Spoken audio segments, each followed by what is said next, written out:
Hello and welcome to the final episode of season 1 of the Auto Riff. Now, obviously, if you're watching on YouTube, you see behind me that doesn't say Auto Riff. That says, well, here, let me move out of the way. Car Space. What is that? And even if you're listening on the podcast, I'm sure you've already seen the feed switch over to a new name called Car Space. I just kind of wanted to put this in the beginning of the episode to kind of explain what's going on in the future of the podcast. So I'm going to take the next month off. So this will be the final episode of season 1. Season 2 will start in the beginning of January. So funny thing happened in episode 23 where I interviewed Landon. And if kind of spoiler alert here, I follow up that interview in this episode, is I found out that I really liked the direction that was going. And in saying that, I really like interviewing you all. I like interviewing people from around the car community and kind of learning new parts of the car community. I really enjoyed that. I really love the history part still. I'm still going to incorporate the history part, like you'll notice in this episode. So I talked to Landon about his Evora, and I also kind of researched the Evora, so it kind of mixed the two in. And I really enjoyed that. So we're going to keep doing that in season 2. The name change is purely because of searchability of the show. I talked to a few people in the podcast community and my wife and a couple friends. And being that an auto riff is also a guitar riff, it made sense that, and I know Car Space kind of brings up this imagery of MySpace. If you're my age or older, you remember MySpace. And that was kind of on purpose, to be honest with you. So the idea of the show is, so I went kind of recently to a local car meet. There's a local car club here, and I went to a car meet. And really, what I loved about it was that no two cars were the same. It wasn't a Subaru meetup. It wasn't a Ford meetup. It was just a bunch of people who love their cars and their trucks and their SUVs, whatever it was, and of all different types, of kinds that they clearly put a ton of money in, and some guy who just drug his car there, and I really loved that feeling, and that feeling of somebody who owned, say, a muscle car could go talk to someone who owned a Supra or something, you know what I mean? Like a JDM car. And there was mutual respect for everyone because everyone loved cars. So I really wanted to carry that feeling over to here. I have a lot of big plans that hopefully I'm able to carry out. There's going to be a website eventually, a proper one, not like the WordPress one that we have right now with the Auto Riff. And basically I don't want it to be segregated into you're a Ford guy, you're a Chevy guy, whatever it is. I just want a bunch of people who enjoy cars together talking about cars and enjoying and respecting each person's personal decision, because no two people are the same. You could have two JDM guys and you have one's a Honda guy, one's a Toyota guy. If it's two Toyota guys, one's a Super guy, one's a Corolla, and an 86 Corolla, whatever. And I just want everyone to respect everything. I feel like, and I've said this on the show probably earlier on, that there's too much division in the world anyways. And so I don't want this to be a place of division. I want this to be a podcast, a YouTube, a website, and a culture in of itself of just people who enjoy cars and enjoy looking at other people's cars or trucks, SUVs, whatever, that just enjoy the community as a whole and not just segregated into groups. So hopefully that works out. For season 2, that's what we're going to do. I am going to take the next month off. So we'll start again in January. The idea is I'll hopefully get to do get a backlog of interviews going. I really, really encourage anyone listening to this, all 5 of you, just kidding. It's a little bit more than 5, but not much, to reach out to me. I still have the autoriff@gmail.com. You can still find me on Instagram, Twitter. It's under Car Space now. Reached out to me on there. I'm happy to talk to you. If it's 5-10 minutes, I don't care. That's, and you'll hear in this interview coming up, one of the most enjoyable parts for me of having done this podcast is literally that I've gotten to talk to so many different people and learn new things, and just, I don't know, like that's the most enjoyable part to me is to getting to talk to people. I love learning about cars, and I've loved the history stuff, and I still want to continue doing that. But really getting to talk to other car enthusiasts has been awesome, and it really opened my eyes to different parts. And I want to keep opening my eyes to more of them. I want to keep sharing that with you guys.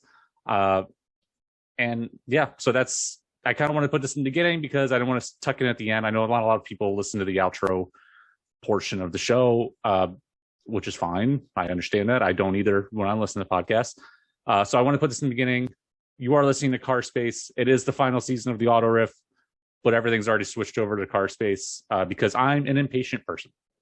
And I had the idea, I made the logo, and then literally that day I was like, yeah, I'm just going to go ahead and load it all up before I don't get around to it.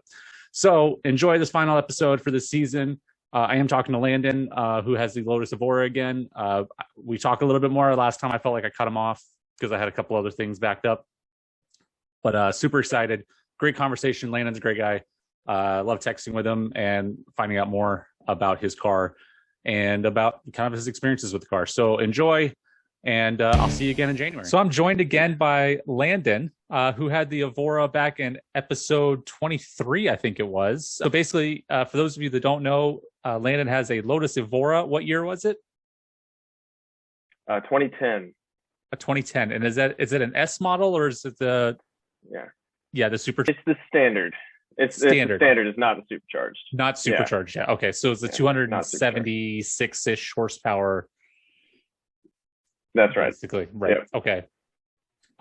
So I just want to give a quick background on the Lotus Evora because those of you that don't know, so it was actually developed under the name Project Eagle, the July 22nd, 2008, at the British International Motor Show, which is a heck of a time because it actually ended up coming out. Was 2010 the first year of it, or 2009 was? So in the U.S., 2010 was. So I think I had it in 2009. Out in the UK and Europe and all that, I think 2010. Okay, so you have a first year in the States, basically. Right. So it's the only Lotus model that ever had a 2+2 configuration. So I got to ask Landon, who do you hate enough to stuff in the back seat of that thing?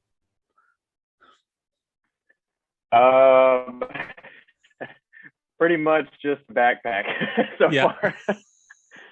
That's about all I can do is a backpack. Yeah, there's no room back there. Now, I've heard in the Lotus community people use it for car seats.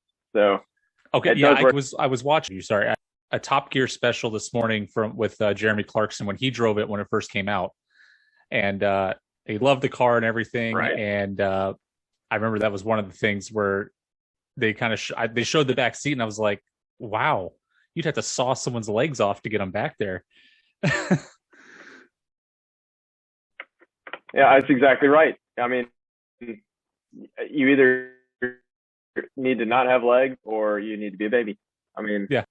Now, so it was kind of developed with the idea because like we talked about the Elise and the Exige before that, and they're very like track focused type cars, right? And your car, the Evora, was kind of meant to be a more upscale, modern, more comfortable, but still in that Lotus vein. So I know you have a 4Runner that you daily, but would you be comfortable actually dailying the Evora if you had to? Yeah, I mean, if the 4Runner needed to be in the shop and I had to drive that for a week, it'd be fine. So I had a hitch with that only because I was not able to get it in my driveway for a while until I got a piece of, it's something that kind of fills this drainage ditch thing. It wouldn't have gone in my driveway otherwise. So I couldn't actually get it in my driveway. But now that I can, I could, if I needed to, daily that, and I'd be okay. And I've taken some road trips in it since I've had it too, and it's not bad. I don't want to go much over 3 hours, but well, your first ride was 1,100 miles, you said. So yeah, that required some alcohol and a lot of Advil and a lot of sleep after that ride. That was a tough drive, I'm not gonna lie. Yeah. So what have you learned about the car since? I remember one of the things you'd already found out was there was something wrong with the locking on it. Yeah, that is still a problem. I still need to get that fixed, but it's not too terrible. But yeah, I still need to get that fixed. That's been the biggest issue so far. So it's just finicky. Right. I mean, but if that's it, honestly, that's pretty good. I mean, considering how people view British cars and British sports cars in particular, for their lack of reliability. That's Right. pretty good to just have a lock issue, not a total electrical fire or meltdown. Yeah. Yeah. Hopefully that's not the case. Yeah, that's right. So, did you know Yeah. the architecture for the Evora was actually based on a crossover concept called the APX? I did not know that. A Yes. crossover.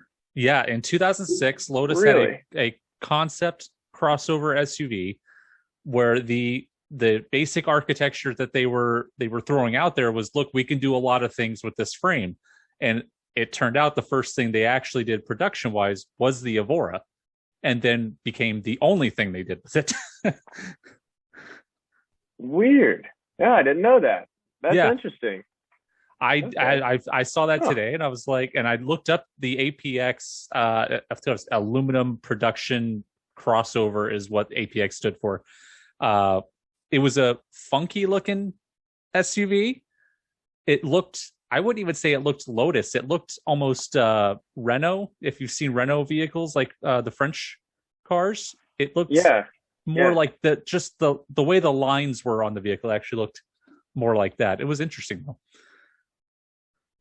Wow, that is weird. I'll have to look that up. I'll definitely look that up right after this. Yeah. Man. Uh, so so tell us a little bit more, because we kind of cut off like mid drive, and you kind of went through the process of how you bought it, and it was very nerve wracking, I'm sure, on your end. But like, I know you Yeah. say, okay, so you need a lot of Advil after driving it and a lot of sleep, but was it semi comfortable for being a sports car? Yes. So the suspension in this car is surprisingly compliant. I think even Jeremy Clarkson mentions that in that video, if I'm not Yeah, mistaken. But he took it basically, off they're road. Yeah, the um, yeah, and it really is true. It is so crazy how they've managed to do that, because every other sports car I've driven, I think I mentioned I've driven quite a few in the past. They're not like this. This thing will soak up a bump.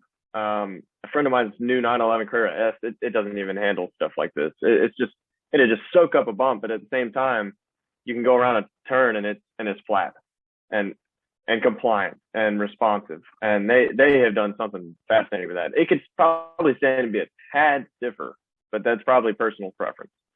So yeah, right. it's a comfortable car. I mean, I drove my mom around in it shortly after we aired or recorded that first podcast episode. I picked her up and showed her, and she was the first one to ride in it. And my dad, I think I had mentioned, has an AMG GTS Mercedes, and she Yeah, rides with him in that car.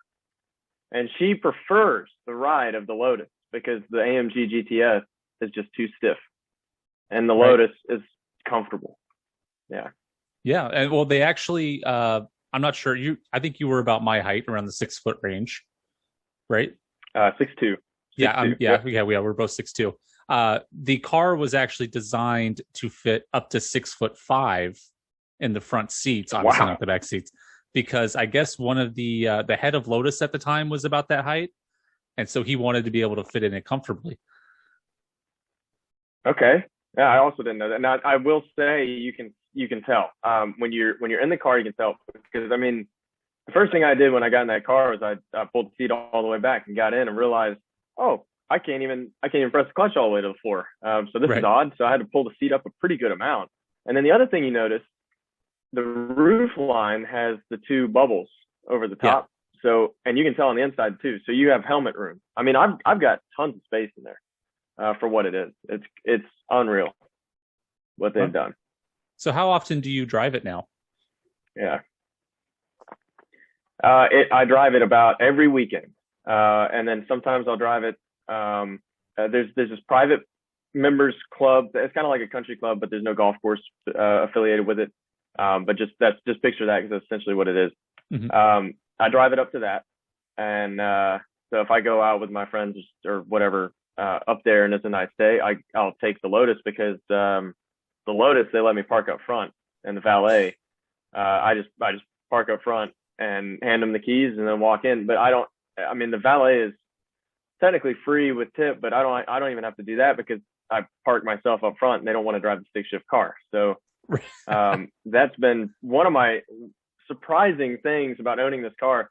I am getting I'm getting full exotic car ownership experience in this car, and For a that I fraction of did the not price. expect. And that was one thing that exactly, and that was one thing I was kind of excited to talk about was kind of what I've learned about this car and how it's viewed. I mean, it's kind of a good and a bad thing, but of course, but I mean, I went to Caffeine and Octane 2 Sundays ago. I went with a friend of mine that I met because of this car that has a McLaren 720S, and now him and I have gotten pretty tight.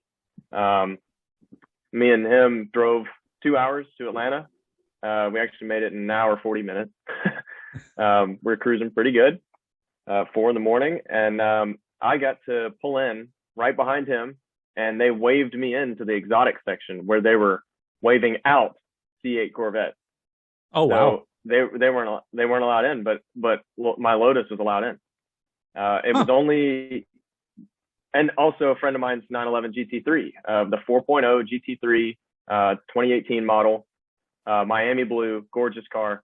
He was also not allowed to park in the exotic lot, and that's a $200,000 GT3.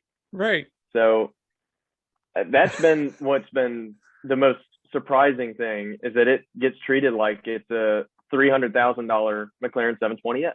I mean, people don't know the difference, and it gets confused with the McLaren a lot. That has been one of the most confused things that it's confused with. I could see that. It definitely has kind of a smaller McLaren look to it. If you look at the MP4 12C, the best name of any car. Yeah. Mouthful. If you look at the MP4 12C and look at the Lotus Evora, the early Lotus Evora, they look very similar, actually. And I never noticed that before, but they do. It's something about the headlights and shape. Yeah. No, that you say that, it just seeing in my head, they are very similar. Yeah. So you've taken it to a couple car shows then? You get a lot of attention there? Yeah, it gets, and I've never, so other than Caffeine and Octane in Atlanta, other than that, it's the only Lotus at any of them.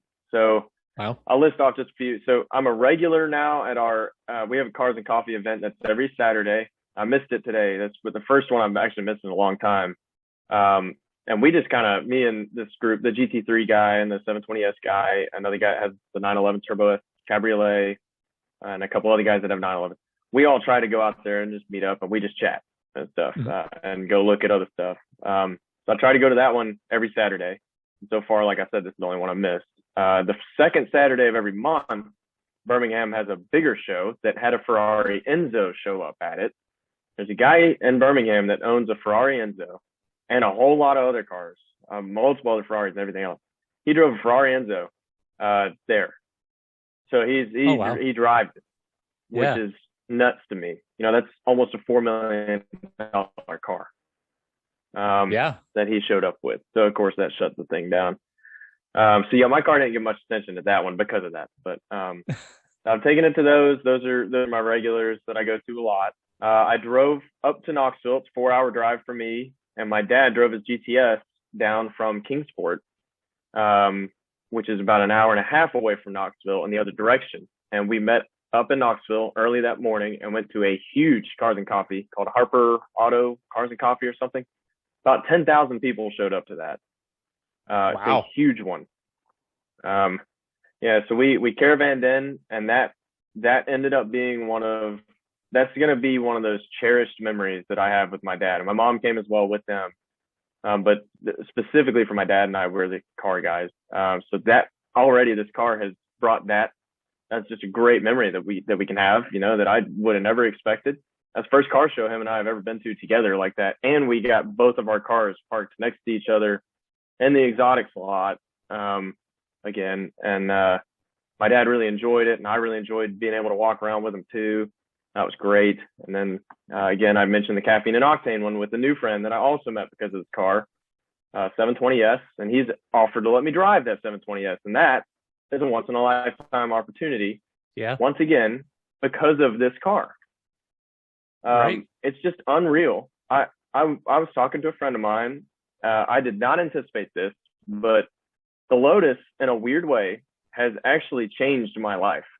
And it sounds kind of cliche to say that, It absolutely sounds cliche to say that, but it somehow managed to humble me more. Which I mean, I always try to stay humble with everything. I mean, I'm a normal guy. I'm a software engineer. I make decent money, but I'm not super wealthy, Right. or anything like that. I just, I'm normal, I'd say. But that car, I'd say, could make some people have a big head, and I was specifically trying to not have a big head. And so it kind of humbled me in a lot of other areas, just so I can kind of keep tabs of that, which has been a good thing. That's never a bad thing, to check yourself every now and then. And it's brought me a ton of networking opportunities, new friends in different areas.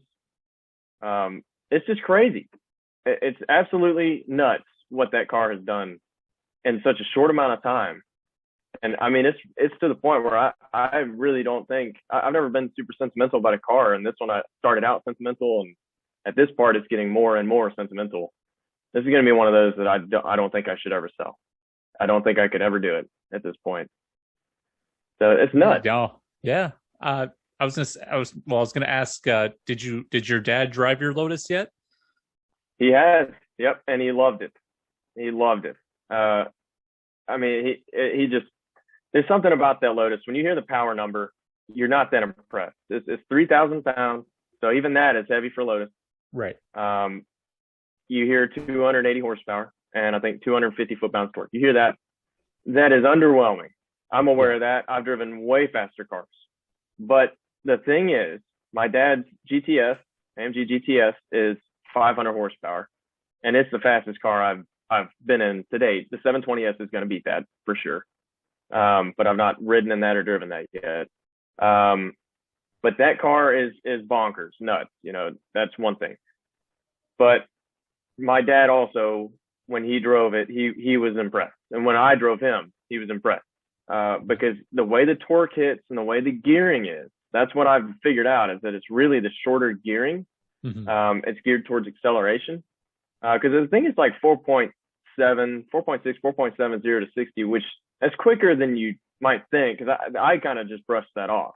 But it's right. Quick. The way the torque hits, the way the gearing hits, it's quick. And I also did I've learned you go second gear, 3,000 RPM, and pin it.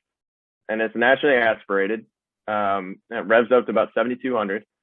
I drove my friend that has the 911 Carrera S. He has a 2016 911 Carrera S, a 3.8 liter, 415 horsepower. Mm-hmm. This is a manual. We drove in my car first. He rode in mine. At this point, I wasn't ready to let people drive it. He's one that I'll probably let drive at some point. So we go in my car first. I said, I'm going to put it in second gear, because one of the things we wanted to compare was power. Because, I mean, he's got almost 150 plus horsepower on me, right? And only 400, 500 pounds heavier, which I guess that's a lot, but that's not as much as you might think. Right. That's a couple passengers when you think about it. In the two, I mean. Exactly. Yeah. So, and a full tank of gas. I mean, even that. So, so we go out, and I say, okay, I'm going to put it in second gear, and we're going to pin it at 3,000 RPM, because it does kind of come up on cam right around that point. It's a big difference. So we do that, and he grew this big grin and was real excited. And he said, holy shit, that feels way faster than I expected. And I said, I know. There's something about it that, and I don't know how it, and the thing is, I should add that the reason he was really wanting to ride in that car, he was between an Evora and a 911 Carrera S. And the only reason he didn't buy an Evora is because he's a big Spider convertible guy. He really likes having top down. He got bit by the bug with that, with MR2 days, removable roofs and stuff like that. Yeah. So he was thoroughly impressed. My dad, thoroughly impressed. I myself, thoroughly impressed when I first got on a highway ramp and went. And of course, it runs out of steam a little bit. I could probably cap out my driving abilities with that car, and probably need a little bit more. And I mean, one of these days, there's a tuning package I can do. I found out. I already have one piece of it. I need to do a cold air intake, which I'm going to do at the beginning of the year anyway. The stock air box is so restrictive that I'm going to rip it out, because that saves another like 20 or 30 pounds. Right. and it's simpler to change the filter. It's all around just a better idea. And then also set of headers, so exhaust headers. It kind of removes some of the cats, puts high flow cats in. Those two things, that's it. And tune that they say is stage 2 from BOE gives you 90 more horsepower NA. Wow. 90 horsepower. I have never in my life seen something that simple unlock that much horsepower from a naturally aspirated car. I've never seen that. No, that's quite a bit. Yeah. And 70 foot-pounds of torque as well. And it's a $4,000 package. So and especially in to something me, that's probably that light. Yeah. And I should say, if I do that, that puts the power right at what the Evora S stock power is. Mm-hmm. So I'll probably do that in a few years. Likely we'll want to swap the clutch out around that time anyway too, and I'll just upgrade it to the Evora S clutch, and then it should be everything else should be the same as the Evora S, and that it should be able to take it. Right. So being a newly minted Lotus guy, when you're at these car shows, what are you looking at? Because obviously you're the only Lotus. You're not going around looking at other Lotuses. What kind of cars draw your attention? I kind of look at everything, and I also try to look at everything. That was something that my friend Nate actually, he's the guy with the McLaren. That's kind of one of those things that he's gotten me more into, because he rolls up in this, it's a rare color. He's got this Aztec Gold McLaren 720S. I'd never heard of it before, but yeah. I think it's like a $15,000 paint option. And so when he rolls in, everybody goes to that car, So the first thing Nate and I do, we both want to get out of our cars and move, because if you don't, you're going to get stuck at your cars. You won't get to do anything. So we get out of our cars and dip. We're gone. And then we just kind of go walk around. We'll go walk around and go look at something that from afar looks like a complete piece of junk, and you get up to it and realize the engine's probably a $40,000 build. And so, I mean, I like to see all kinds of stuff. I can't really tell you what I go look at, but pretty much just everything I can. Is there anything that, like, if you could have a third vehicle in your driveway, you see and go, yeah, I'd like to do that? A third vehicle? I don't. I mean, I would always love to have like a McLaren, a Ferrari, or anything. I mean, that would be great to have in the driveway, as well. The same guy that has a GT3, he's got a Trackhawk as well. And if you were just going to give me one, I would take a Trackhawk, because why not? Right. I've got everything I would need between these two cars. I've got my fun car that's an event, which is what I wanted it. I wanted it to be an event car to drive. And then I got my 4Runner for utility, and I love them both. And I mean, I don't really find myself longing for anything different, except for I kind of want the Amira that just came out, but that's out of my price range for now. But yeah, I don't find myself longing for a car anymore. And that was something that I've struggled with for years. That's why I've had so many cars. I get bored with it after a couple of years, and then I want something else. And that was a product of, I can only afford one car. So what can I get that checks off this, and this? Right. So then you end up with something like a WRX STI or a Lancer Evo. You get a sedan that's got space. You could bring a dog in that, and it's fine. You've got a trunk, and then you got sports capabilities. But the thing is, I got tired of everything I ever had quickly. And now that I've got two cars, I don't get tired of them, because I love the 4Runner. I don't know why, but I just love that 4Runner. So that thing's not going anywhere anytime soon. And then when I want to just have something that's faster, more fun, and maybe turn some heads, because that's always kind of an event, I can go drive the Evora for a day or something. And it's great. And then if that ever starts feeling kind of slow, I'll just get back in the 4Runner. Get used to the 4Runner a little bit, and get back in the Lotus, and it feels super fast again. So it really completed me in a way I didn't expect. Thanks again for listening to the Auto Riff. All of season 1 is done. It is now car space. Get used to it. No, I'm just kidding. I expect by the time this show has posted, we'll be at 500 listens on the podcast, and that's not including the YouTube. We'll probably be around 750, 800 at that point. So I really appreciate that. I obviously going into the season, I didn't know what to expect. You either get one listen or, millions. I don't know. I didn't know how all that worked. So I really appreciate your support. I appreciate everyone that has communicated to me. I appreciate everyone who has interviewed with me. And any help I've gotten along the way. Thank you to Matt for the episodes he's come in for. He will be in more episodes of Car Space. Thanks again for listening, and I'll catch you in January.